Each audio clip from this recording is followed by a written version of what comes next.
आज हम बात करेंगे बीएससी नर्सिंग के सब्जेक्ट एडमिशन के टॉपिक लीवर सिरोसिस के बारे में। तो शुरू करते हैं। Liver cirrhosis.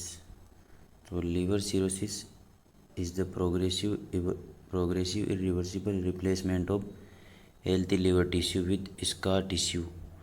It is caused by chronic liver disease. तो लीवर सिरोसिस क्या होता है? ये प्रोग्रेसिव यानी प्रोग्रेस करता रहता है, इरिवर्सिबल यानी इसे रिवर्स नहीं किया जा सकता। Replacement of healthy liver tissue with scar tissue, मतलब जो हेल्थ लिवर की टिश्यू होती है उसको स्कार टिश्यू रिप्लेस कर देता है। It is caused by chronic liver disease. ऐसा लंबे समय से चली आ रही लीवर की डिजीज़ की वजह से होता है। स्कार टिश्यू का मतलब होता है कोलेजन फाइबर्स की वजह से जो टिश्यू बन जाते हैं उसे स्कार टिश्यू कहते हैं। ये इसकी दूसरी डेफिनेशन है। It refers to the excessive scarring of the liver caused by necrotic injury और क्रोनिक रिएक्शन टू इन्फ्लामेशन और prolonged period of time over a prolonged period of time. मतलब कि it refers to extensive scarring of liver. इसमें क्या होता है कि liver का एक्सटेंसिव स्कारिंग यानी बहुत ज़्यादा स्कार टिश्यू बन जाते हैं। कॉज्ड बाय नेक्रोटिक इंजरी यानी मतलब नेक्रोसिस हो के फिर स्कार टिश्यू बन जाते हैं। और chronic reaction to inflammation, chronic reaction होती है इन्फ्लामेशन के लिए, उसके लिए over a prolonged period of time, मतलब कि बहुत लंबे समय से। आगे बात करते हैं स्कार क्या होता है। Scar it is a fibrous tissue that obstruct blood supply to the liver. एक फाइब्रस टिश्यू था, मतलब फाइबर्स का बना हुआ होता है जो कि लीवर में ब्लड सप्लाई को ऑब्स्ट्रक्ट करता है और पोर्टल वेन के अंदर प्रेशर बढ़ा देता है। नॉर्मल पोर्टल वेन प्रेशर क्या होता है? ये होता है 5 से 10 mm ऑफ Hg। बात करते हैं टाइप्स ऑफ लीवर सिरोसिस। कौन कौन से टाइप्स के होते हैं? पहला होता है एल्कोहल सिरोसिस, मतलब एल्कोहल की वजह से जो सिरोसिस होता है। आल्सो कोल्ड लेनेक्स सिरोसिस, इसे लेनेक्स सिरोसिस के नाम से भी जाना जाता है। Main cause is alcohol intake, main cause होता है एल्कोहल इनटेक करना। ये मोस्ट कॉमन टाइप होता है। दूसरा है पोस्ट नेक्रोटिक सिरोसिस, मतलब नेक्रोसिस के बाद में होने वाला सिरोसिस, ये होता है post necrotic cirrhosis. Main cause is viral hepatitis and hepatotoxic drugs. जो वायरस की वजह से हेपेटाइटिस होता है और हिपेटोटॉक्सिक ड्रग्स यानी जो ड्रग्स होती है जो लीवर के लिए टॉक्सिक की तरह काम करती है, उन चीज़ों की वजह से क्या होता है? Post necrotic cirrhosis. Occur after massive destruction of hepatocytes. Massive यानी बहुत बड़ी मात्रा में हिपेटोसाइट्स का डिस्ट्रक्शन हो जाता है, उसके बाद में पोस्ट नेक्रोटिक सिरोसिस होता है। आगे बात करते हैं बाइलरी सिरोसिस। आगे का टाइप है बाइलरी सिरोसिस। ये क्या होता है? कॉज्ड बाय बाइलरी ऑब्स्ट्रक्शन, मतलब बाइल डक्ट में जो ऑब्स्ट्रक्शन आ जाता है उसकी वजह से क्या होता है? बाइल स्टेसिस यानी बाइल रुक जाता है और उसकी वजह से लीवर सिरोसिस हो जाता है।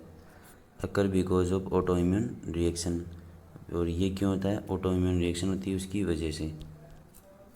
नेक्स्ट कार्डियक सिरोसिस, मतलब हार्ट की वजह से जो सिरोसिस होता है वो। ये क्यों होता है? Caused by right congestive heart failure, therefore it leads to blood congestion and लिवरिंग रिजल्टिंग कहीं भी यार।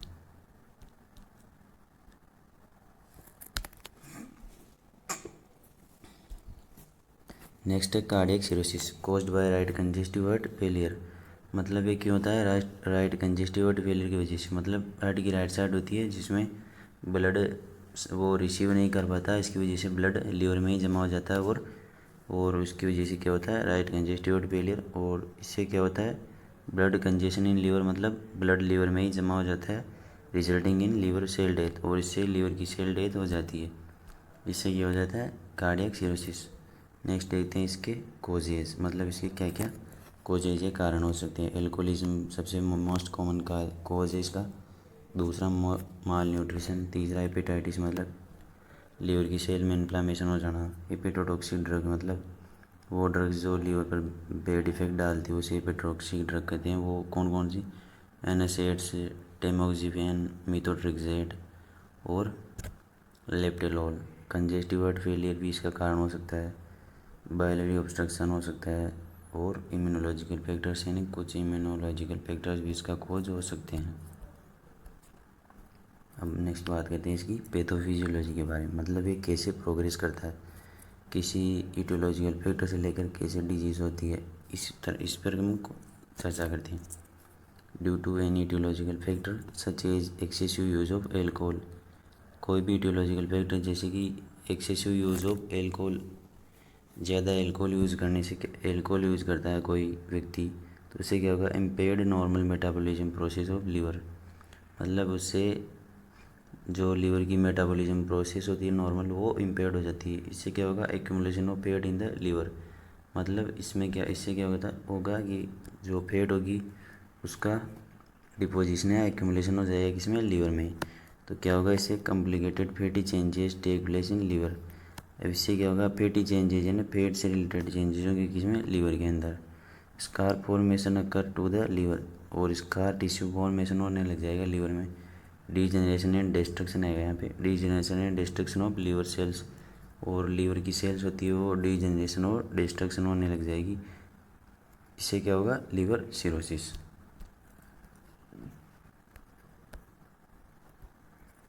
नेक्स्ट देखते हैं इसके क्लिनिकल फीचर्स, मतलब इसमें क्या क्या होता है। एनोरेक्सिया, क्या क्या साइन एंड सिम्टम्स देखने मिलते हैं। एनोरेक्सिया है, भूख नहीं लगती है, ये सबसे अर्लीस्ट साइन होता है। Nausea, vomiting, weakness, weight loss. Ascites, ascites क्या होता है, एसाइड्स होता है abnormal fluid collection in abdomen, जो पेरिटोनियल कैविटी उसके अंदर एबनॉर्मल फ्लूइड कलेक्शन हो जाता है जिसकी वजह से पेट फूल जाता है, एब्डोमेन फूल जाता है। हेमेटोहेमेसिस मतलब उल्टी आने पर, मतलब वॉमिटिंग होने के अंदर उसमें ब्लड आना। मेलिना यानी स्टूल के अंदर ब्लड आना, इसकी वजह से स्टूल डार्क दिखाई देता है।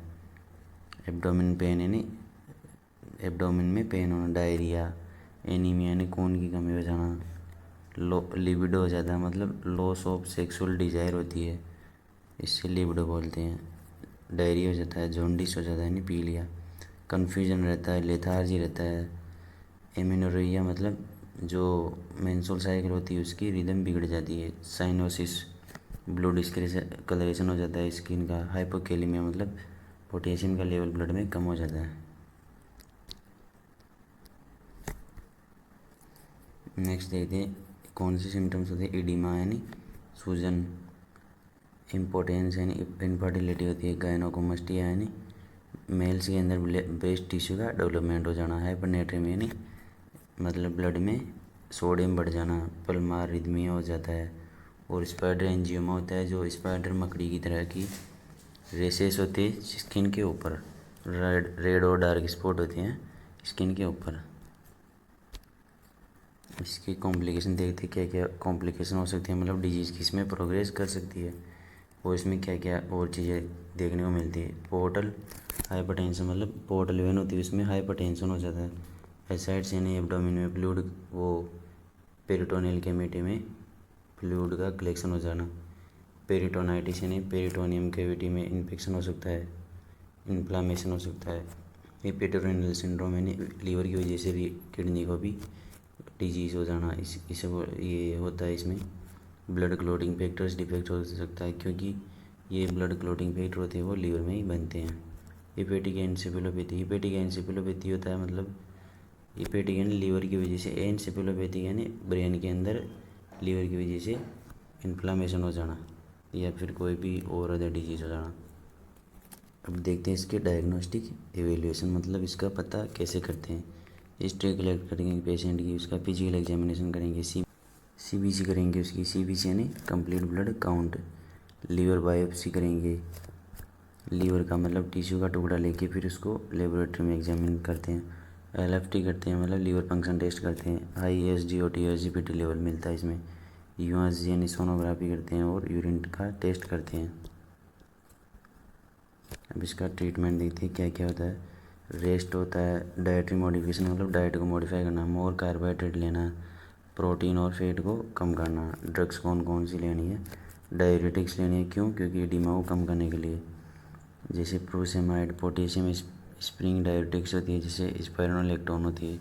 पोटेशियम स्पेरिंग डायरेटिक्स क्या होती है, इसमें पोटेशियम को कुछ भी इफेक्ट नहीं पड़ता है और अदर मतलब सोडियम और वाटर का रिअब्जॉर्प्शन नहीं होता है और वो बाहर निकलते जाते हैं।